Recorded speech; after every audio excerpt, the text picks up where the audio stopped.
It's Nolan. Now, before we get started, make sure y'all hitting that like button. Make sure y'all sharing it on your respective platforms. Let somebody know what we're doing today. Now, let's get into the show. I said I'm A-Town finest, so put my game down, grinding. Was on them Greyhounds trying to get out of state. My assignment was hit the stage at a college, encourage kids they could do it. Told them how to reach greatness, some days you must be secluded. On my own shit, hang up the phone shit, they on some clown shit. I'm David, I stay with a stone for cracking your dome with. Play me, I come to your home and ring your alarm. Bitch, I'm crazy, this ain't just a song. Quit raising your tone, prick. I'm that nigga, that number one spot, nobody can't top, I ain't even got job though. Big dog gon' run in my block, got the blade on chop, beat nigga like Nacho. Rent do nigga sell like rock, move bass, I not do me like Rocco. Spend a bitch, she say I'm guapo. No money, I say no hablo, no English. My screenplay, try to get stretched out like Bengay. Don't call me, let you and your friend on the line, try to put it on three-way. I'm Green Bay, I'm about my cheese, nigga run up the check like relay. Got leeway, I flip my style like I'm a lucha libre. What's going on, beautiful people? It's the kid J Nolan here. Welcome back to another episode of Inside the Industry, your number one source for music, entertainment, commentary, and breakdowns. Hope everybody's doing well out there this evening. We got to talk about this whole Lexi Brown, Megan Thee Stallion, Klay Thompson situation once more because Lexi has actually come out and done an interview where she addresses the allegations that have been pinged onto her, where people were trying to say that she was having this extracurricular relationship with Klay Thompson, that she's the one that Megan found out about through some posts on her close friends on Instagram, and she's basically the homewrecker that made this shit all fucked up. Okay, so she's coming out and saying that she's actually disappointed that no one from Megan or Klay's team have come out and actually cleared her name in this situation. Remember, just a couple days ago, she put on her Instagram story that she is not involved in this situation at all whatsoever, and that her eye was on the prize for this WNBA season. Once again, she is a WNBA player for the Seattle Storm. And, you know, people were not satisfied by the statement she put out the other day. I even had some people in my comments that were saying, well, of course she would deny the situation. Why would she come out and confirm it? And to that, I say touche, but also she didn't have to come out and say anything at all. Like, she could have just went about her business, continued to play on the court, and just let the rumors linger and hope that people would eventually go silent. You know what I mean? So I can't just automatically assume that she's lying because she chose to come out and address it. I also couldn't assume that she was lying just because she turned her comments off, because I can understand what it's like when now you're being thrust into thousands upon thousands of people who either are Megan Thee Stallion fans or haters, Klay Thompson fans or detractors, who now have a target where they can aim their frustration. Yeah, I can understand why she would cut her fucking comments off. You know what I'm saying? Just understanding the situation. Now, again, if it comes out in a month, 2 months, next year, that she was in fact involved with Klay Thompson, she's going to have to face the music, and it ain't going to be no nice music. But we don't know that to be true at this time, okay? So we're going to get into part of her interview with Fox, letting it be known that she had nothing to do with it once more. And we also have Klay Thompson, who's coming out all of a sudden, a nigga who typically is mostly silent, doesn't really speak to the public, not very front facing. The most we had even seen his outgoing personality was when he was standing beside Megan Thee Stallion on her TikTok post. But now he's coming out and being a little bit more visible, a little bit more vocal, his damn self, which I find to be very interesting because he's not addressing this situation head on, but he's just making himself known in this moment, which I find to be strange, because if you had such a bad season, why the fuck you ain't in the gym? Right? Since you want to take your problems out on your lady at the time, nigga. Why you ain't focusing on your art? So we had Stephen A. Smith came out, this motherfucker came out, and he basically wanted to shit on Megan Thee Stallion for making the situation public, for speaking her side of the story and say that she was doing too much by putting this megaphone on online and basically throwing Klay under the bus. I don't understand why he would have needed any protection. It ain't like this is first rodeo, and it ain't like this is first time doing this shit to somebody. It's been documented that every young lady that he's been with in his time in the league has went through the same.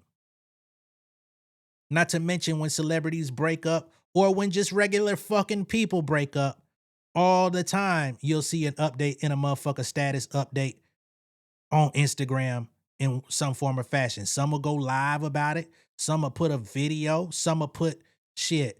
For the next 3 months, they Instagram stories will be addressing they breakup. And they'll peel back the layer one by one. This motherfucker got me arrested. This motherfucker put a restraining order on me. This motherfucker put hands on me. This motherfucker did this. You know what I'm saying? This is not new.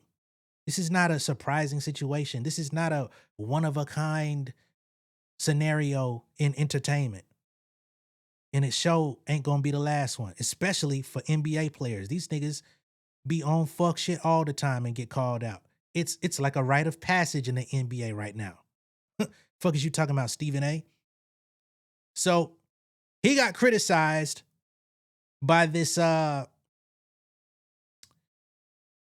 personality, I'll say, by the name of, what is it, Yo Matt? I've never heard of him before, but he's got a YouTube platform. He's also got a platform on social media.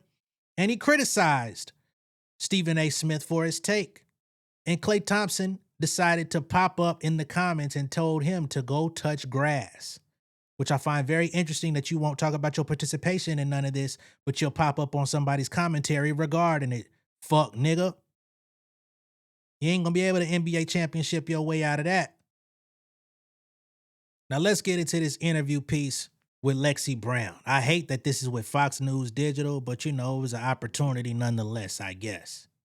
Each other because we both play professional basketball. I would have considered him a friend. I do not know Meg the Stallion at all. Today, I'm still the only person that has denied this entire situation of my involvement and claim that this is 100% false. And the fact that I'm still the only one that is defending my name, I have no idea how to process that. And that's the last thing that I'm struggling to process, is that there's this massive outcry for protecting Black women, and nobody has mentioned Lexi Brown's name in any of those conversations. I wouldn't have minded if either one of them came out and said it, because at the end of the day, they're the ones that are in the relationship. They're the ones that are dealing with this, and they're the ones who are communicating with each other. So one of them, if not both of them, know that it was not me. It could come from one of their teams. It could come from somewhere. The truth is over there somewhere. And I was expecting it to reveal itself from that side of it, the side that actually has the issue. Because again, I have no idea what is going on. I have no involvement. I've had no communication at all whatsoever during their relationship. So for them to just allow me to get dragged, for a lot of people to allow me to get dragged through the mud for, I don't know, it seems like 4 days now, knowing 100% what was being said was false, that surely somebody would step in and say, no, this is a lie. Please point your fingers somewhere else, or don't point them at all, but don't point them at Lexi. And by the time the game was over, it had not happened. And, I said, you know what? I'll give it a little bit more time. Surely somebody that knows the truth, and that is almost everybody involved, knows that I was not involved in this situation at all, would surely step in and say something. And it didn't happen. I was getting threats on my life. I was getting threats on my health. My family started getting comments and threats from people. I've had to hire security to travel with me places.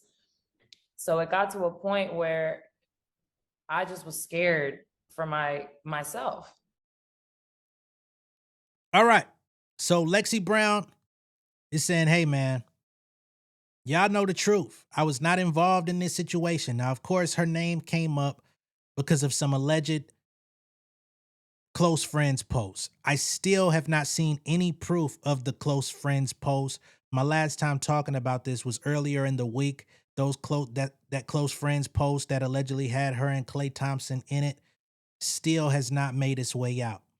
If somebody was able to take screenshots of it and disseminate information to someone, surely those screenshots would have made their way out. People can't wait to out some mess and take credit for being the one outing the mess. Let's be clear, and we know some messy ass motherfuckers on this internet who would goddamn kill somebody to be able to break mess on Megan Thee Stallion. Let's be all the way real, all the way live, all the way 100 about the situation. So we still don't have any legitimate proof that Lexi Brown was romantically involved with Klay Thompson. And she's saying, yo, I would have loved one or the other or both or somebody from their team to just come out and clear my name. At bare minimum, just say, hey guys, it's not Lexi Brown. Okay? We're not willing to divulge the information on who. And it could be multiple who's. You know what I'm saying? It could be a whole goddamn forest full of owls going who. Right? But just let it be known, I'm not one of them. And she says that she's disappointed that that has not been stated to the public. Why that is, I honestly cannot tell y'all. That does leave the door open for some to say, well, maybe they're not doing that because they know that you was the home wrecker. Right? It's possible. I can't say it's not. But at the same time, we don't know that. Right? She says that she's been getting harassed online, which I know for sure she has. People have definitely been taking jabs at her play and her averages and all that different type of stuff. People are trying to take jabs at her appearance and compare her how she looks to Megan and all this different type of stuff, which I don't think is actually legitimate or needed or necessary at all. Because if a man decides to go fuck with another woman behind her back, that's his issue. Now, of course, if a woman does that knowingly, knowing the other woman, yes, there should be some, I guess, girl code there and stuff like that. But it's still that nigga's choice to go lay with that woman, and he should be getting the majority of the criticism, not the woman. Not to say that the other woman does not deserve her fair share, but we don't even know who the woman or women are at this current point to be given out a fair share. But what we do know for certain is Klay Thompson is the one who committed the act. Right? So I think it's a little bit irresponsible to bypass him and then attack this person just because their name just happens to be caught up in it. Right? All that being stated, we'll progress the show. So then Klay Thompson the other day made his way to the internet with his bandito on. And he comes to the internet saying how good it feels to be back on his boat, which I believe at one point he renamed after Megan. Right? So now he's on the boat on the ocean talking about how good it is to be back. To be back where? Back on the ocean or back on the scene? Gonna be back on the high seas. Come on, fellas. Nothing like it. Come on, fellas. Long time, so the rhythm might not be there, but the passion is always there. God, feels good to be back. Nothing like the ocean, let me tell you. Big Blue. Oh, this is my jam right here, boys. Come on. Oh, yeah. Chili, I'm thinking just like, if I see a fat sheep float, I'm pulling the trigger. Easy, I'm not out here trying to.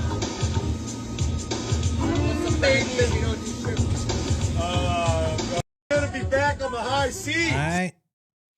And I've heard some people that have made, you know, a little bit out of some of the song choice of what's being played here with these R&B records. Casanova by Gerald Levert. You know what a Casanova is. It's a player. It's a motherfucking, you know, I ain't gonna say promiscuous, but you out here being community peen. You know what I mean? That's a Casanova. And he got excited. He said, that's my jam. I ain't even know Klay Thompson listened to that type of music, to be honest. That's a revelation for me. But yeah, this is the first time we've seen this nigga. He comes out and he's looking happy. He's with his boys. He on the ocean. He fired up the live and everything to let himself be seen. So with that being stated, we're gonna get to Stephen A. and the critique of the situation from YO Matt. Thompson got a different version of what the hell happened. You don't see him talking about it. He don't deserve that. He's a great NBA player and a future Hall of Famer. And she said nothing about this motherfucker's play on the court. I'm sorry, Matt. Let me let you speak. But he's also a cheater, pussy nigga. You got this nigga dick so far down your fuck ass throat, you can't even hear yourself right now. Stop asking society to police relationships. What the fuck are you talking about, Stephen A, while you're sitting on your podcast talking about these people relationships that you don't know about? Right. Yo, I cannot stand this bitch ass nigga. Bitch niggas like Stephen A don't have a moral fucking compass. Bitch niggas like Stephen A. Damn, you got a YN cussing your stupid ass out with common sense. Ain't that about a bitch? Hey, this is what they do, guys. They say, I can make money off these dumb niggas in this corner right over here. Because these dumb niggas in this corner right over here don't have a lot of community. As a public figure, if I put a little bit of fuel to the fucking fire of these dumb niggas in the corner that don't have a avenue. Well, Matt, why can't they express themselves? Because they're a bunch of lame ass niggas who hate women. Stephen A still goes, though, I gotta jump on this. These is things that you shouldn't even have came to the internet to talk about. Bro, you're on it, the podcast Straight Shooter. That's what you do, Stephen A. You talk about politics. Now, all of a sudden, Stephen A talking about the culture, and why do you think that is? It's because Stephen A realized he can make money off of it. I be trying to not talk about this dumb ass, lame ass nigga. Damn near 60-year-old man. I be trying not to talk about this nigga. Because I'm like, I understand this is what Stephen A wants. The bigger Stephen A's name gets, the better it will be for him and his fucking pockets and the white people pockets that he's fucking borrowing from. Stephen A will do whatever,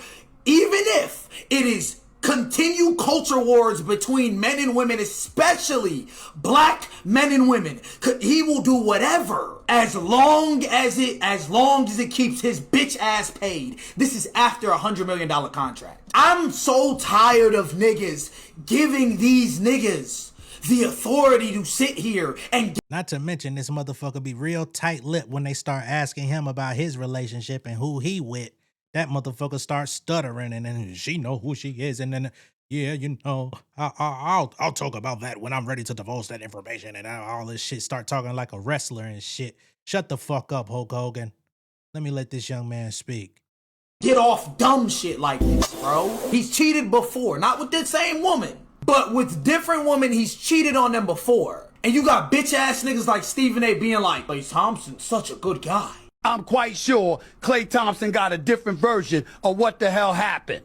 Just like every DJ in the country got a different version of every song made. They got the motherfucking instrumental. They got the acapella. They got the mashup. They got the 2x speed. They got the chopped and screwed. The screwed and reversed. Everybody got a different version of something. I got a different version of the story because I got a different perspective of the story, nigga. I don't give a fuck. That nigga did what he did. Coming out here trying to act like because he's a great player, he can't be criticized. Or that the woman that he was intimate with shouldn't feel violated if he fucking violated the trust in the situation. You dumb ass nigga.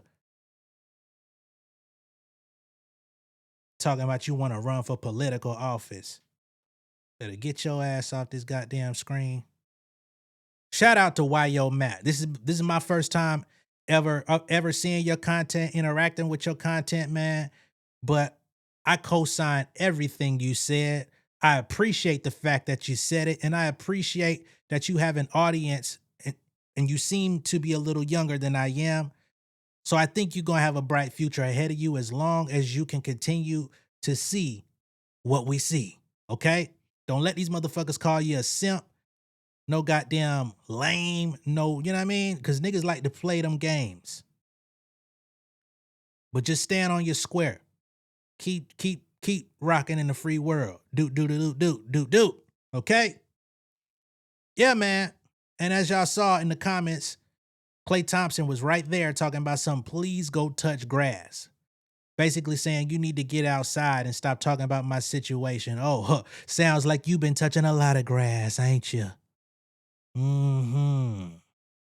Got a whole caterpillar just floating through the grass, don't you? Ain't nothing wrong with it if you actually being upfront about who and what you are. But the problem is you misled this woman to believe that you wanted to lock it down. You was out here calling her publicly Mrs. Thompson as if y'all was already married, bought a motherfucking house, buying each other vehicles, renaming your goddamn boat after this woman. Got around your family for Thanksgiving and Christmas knowing she does not have her own family these days. Got her thinking that she could be a part of what y'all got going on, the foundation. Then she finds that all of that shit was a farce, an act. And that when your little shots don't fall during the NBA season, you want to take your frustration out on her. She held you down during that time period, didn't out you, didn't leave you, stuck with you. And had to find out that you was on some shiesty shit. Don't come around here playing in my motherfucking comments because I'm going to roast your ass too. If you're Klay or Claymation, okay? Just letting it be known. Let me know what y'all think of all this down below in the comments. Be sure to like and share this video. If this is your first time seeing me on YouTube, go ahead and subscribe to the channel. I'll see y'all on the next one, man. Y'all be good out there. Y'all be safe.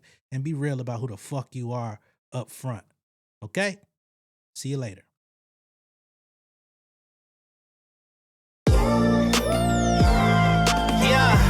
Family over fame in this bitch, yeah. The glory of living righteous is setting in. My street knowledge and education's a perfect blend. Young mogul, independent, I've been setting trends. The first one from my family to be faithfully wed. Fuck niggas and the horses that they riding on. I see this shit from all angles like a polygon. I'm never politicking, the drama be piling on. Father and great son acknowledged like I'm Bobby Bonds. Conversation with my lady about the paper route. 5 sit bank accounts, every day I make it count. They down talking my commentary for hating now. Well, I can take it cause I'm bodying your favorite now, please. I can do this shit in my sleep. I been writing for these niggas, y'all read it and weep. I been fighting these niggas if you speak on the street. I turn your birthday party into New Year's Eve. Don't let me take it there. We ain't playing fair. This the ATL, Southside nigga moving furniture like Wayfair. Life on hold, no insurance for your healthcare. Lifeline gone, so you wanna be a millionaire? Well, let me tell you about this world I built. The women I dodged, the niggas that I read for filth. The sympathy calls, consulting for the stacks I built.